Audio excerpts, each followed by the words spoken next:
Hi, my name is Josh, and I am a ministry student hoping to work in full-time ministry one day. And this is my testimony. So, growing up, I've always wondered why so many people focus on testimony as a one-time decision and a one-time change. I do think that it's many decisions and very much a process of Jesus changing you and sanctifying you over time. For me, that process started when I was 5 years old.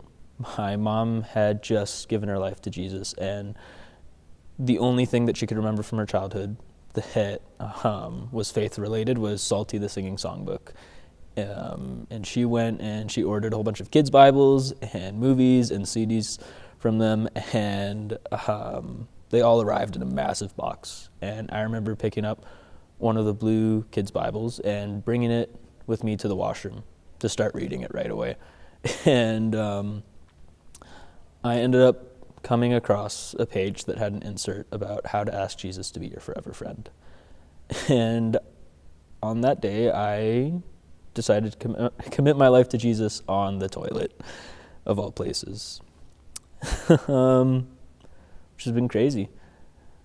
Ever since then, I've found myself submitting more and more of my life to God. Growing up, I would say that I was the kid that did not like going to church at all.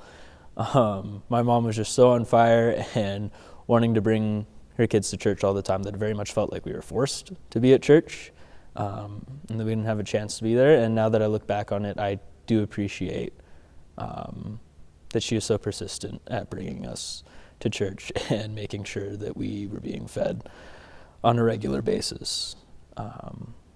Although there were times, probably around my tween and teen years, where we would get into arguments, and it would make my mom cry. But I am now somebody that wants to be at church almost 24/7, which is a pretty cool part of my testimony. Anyways, growing up, I found a lot of good influences through mentors and youth leaders, and they were the people that kind of challenged me to start living out my own faith and to kind of take it as my own and not just let it be something that my mom had instituted for our family, but something that was a part of my life. So around grade 6, grade 7, I decided to get baptized and became a regular children's volunteer at my church. And man, that commitment to church probably was a great testament to a lot of my friends in public school. What ended up happening was there were times when we would be going home from basketball practice, from basketball games, and we would be sitting in the car, and my mom would drive me to church, drop me off for youth group, and then drive all my friends home. So she got to spend a lot of time with a whole bunch of my Muslim friends and friends of different beliefs, and they would always ask questions like, why is Josh so committed to doing this? Why isn't he riding home with us? Does he do this every week? Like, why is he so absent from other things? What's with Josh always wanting to be at church? And that opened up the door for conversation for my mom to even just tell my Muslim friends that, they're allowed to come to youth group. They're allowed to come ask questions and to learn things. Anyways, throughout high school, I ended up taking on summer internships at my church, where I met some mentors who really invested in me, and through prayer and time and just seeing the opening and closing of doors in my life, I felt like God was calling me to be in full-time ministry. So I remember very clearly in grade 11, we had a post-secondary fair show up at our public school.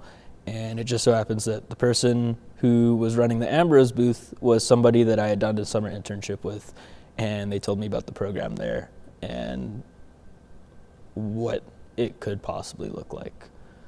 In grade 12, I went and applied, at Ambrose and got in really easily. Even though I just applied to go to an institution to prepare for full-time ministry, there was a lot of things going on in my life. One of the biggest things probably being health issues that I was struggling with. Throughout high school, I had a whole bunch of stomach issues that I never really dealt with because I wasn't the type of person who liked to take time off or felt the need to get checked out, because I just wanted to do more things for myself and get more things done.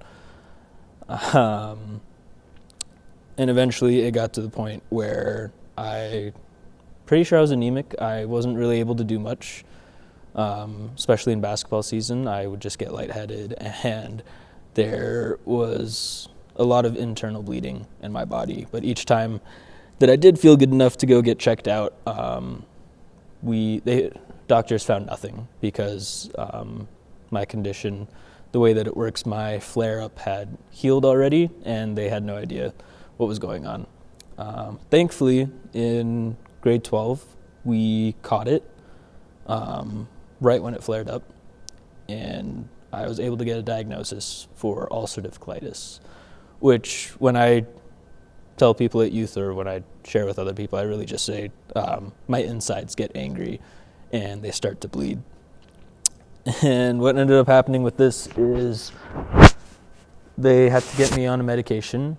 The only one that worked has worked so far and has been the most promising is one that I have to take every 6 weeks through an IV. And starting up that process was a bit hard, because for the first few months they had to get me, my body adjusted to taking and receiving the medication. So it would be I think it was 4 weeks, for 4 hours, 4 to 6 hours, I would have to go in for an infusion, which meant that I had to let go of my perfect attendance and let go of my perfect grades, I guess, would be another way of putting it. I invested so much of my identity and my time into what I could do and what I was worth, and I had to let it go for the sake of my health. Man, that condition was pretty rough. There were times where I would have to take medication that would just take me out for a whole day because of the nausea effects that they would have. And I felt like I didn't have as much time to do things that I needed to get done, which caused a lot of stress, which sucks because stress is a contributing factor to the inflammation in my body, and that's not fun. Anyways, a while after, when there was healing that started to take place in my colon, we ended up getting another diagnosis just through my blood work. They ended up sending me to a liver specialist and saw that my liver was also inflamed, and that the cause of that was the medication that I was on. It's a very rare liver disease that happens for people who take this medication, and just so happened I was one of the people that got it. So now my liver's angry, and so is my colon, and it causes a lot of stress, which again is weird because stress just makes it even worse. And the process of taking the medication can sometimes be time consuming and a bit rough. Through that process, through everything, I've noticed that I've had to learn to rely on God a lot more in my life. Anytime that I have tried to sort out the financial side of health coverage and trying to figure out how I could afford or figure out ways to get coverage for my medication, I always found there being ups and downs and stresses and negative side effects, running into more and more walls over and over again. And it just felt very hopeless. The medication that I'm on is causing another disease, and they're not going to take me off the medication because it's working so well for my colon.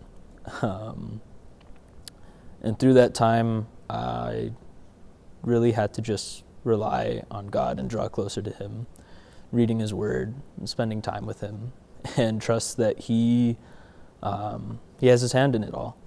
And glad to report that I now do have coverage for my medication. It's not something I have to worry about anymore, and that my body has been healing. I'm technically in clinical remission for my colon, and my liver seems to be on the way to being less and less inflamed through the day. Thankfully, there's been no damage to it yet.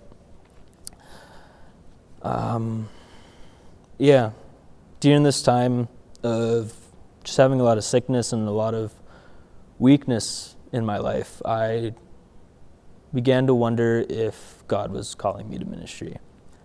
And I remember one specific moment of time where people were just praying for me each time that I had these doubts. And it was the same prayer over and over again.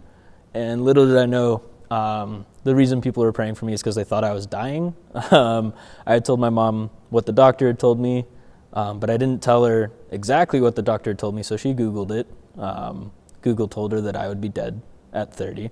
So she told my siblings, who confided in their friends, who basically was our church community. And I just had random people praying for me all the time. And I remember one specific moment, probably one of the first times that I got to speak at my youth group, sitting during the worship set before everything started, and just thinking about how I didn't want that night or that year to be the end of my life. Like, if my condition continued to persist the way that it was, I didn't want things to be cut off short. I didn't want to feel like entering full-time ministry and entering that period of having a fruitful relationship with God to just be cut off all of a sudden. And I knew that I wanted to just be faithful that it's the start of what God's doing in my life, that this isn't something that is leading up to the conclusion of it, but is actually something that is a part of this starting steps of what's going to be going on, what's to come.